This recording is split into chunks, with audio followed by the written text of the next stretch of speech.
New York সিটির রাস্তায় বেশ কিছুদিন ধরে আন্দোলনে নেমেছে কয়েক হাজার নার্স।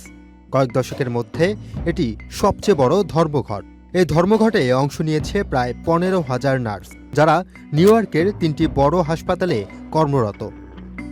আন্দোলনরত নার্সদের সমর্থন জানিয়ে সমাবেশে অংশ নেন মার্কিন সিনেটর বার্নি স্যান্ডার্স।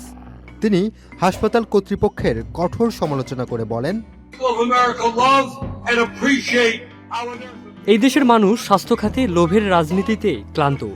ওষুধ কোম্পানি, বীমা কোম্পানি মানুষকে ঠকাচ্ছে, আর হাসপাতালের শীর্ষ কর্মকর্তারা বিপুল বেতন নিচ্ছেন। এতে মানুষ বিরক্ত।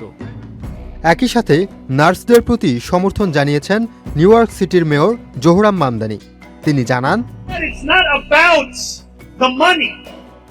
অনেকে ভুলে যান যে শ্রমিকেরা ধর্মঘট করতে চায় না। ধর্মঘট শেষ উপায়। শ্রমিকদের আসল চাওয়া হলো কাজে ফেরা।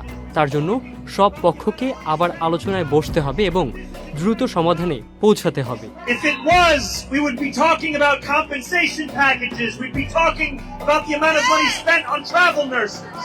মূলত নিউ ইয়র্কের নার্সরা ধর্মঘট করেছেন তাদের বেতন, নিরাপদ কর্মপরিবেশ, পর্যাপ্ত কর্মী ও ন্যায্য সুবিধা নিশ্চিত করার দাবিতে। নার্সরা জানিয়েছেন, ধর্মঘট শুরুর পর থেকেই সকল হাসপাতালের সাথে কথা হলেও তাদের কোনো অগ্রগতি হয়নি। দাবি আদায় না হলেও আন্দোলন চালিয়ে যাওয়ার কথাও জানিয়েছেন নার্সরা। হাসপাতাল কর্তৃপক্ষ নার্সদের দাবিকে বিপজ্জনক ও দায়িত্বজ্ঞানহীন বলেও মন্তব্য করেছেন। তারা বলেছেন, ইউনিয়নের দাবি অনুযায়ী 3 বছরে 25% বেতন বৃদ্ধি বাস্তবসম্মত নয়।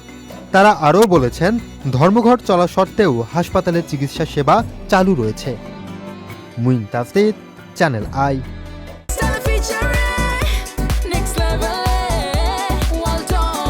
Side by side fridge.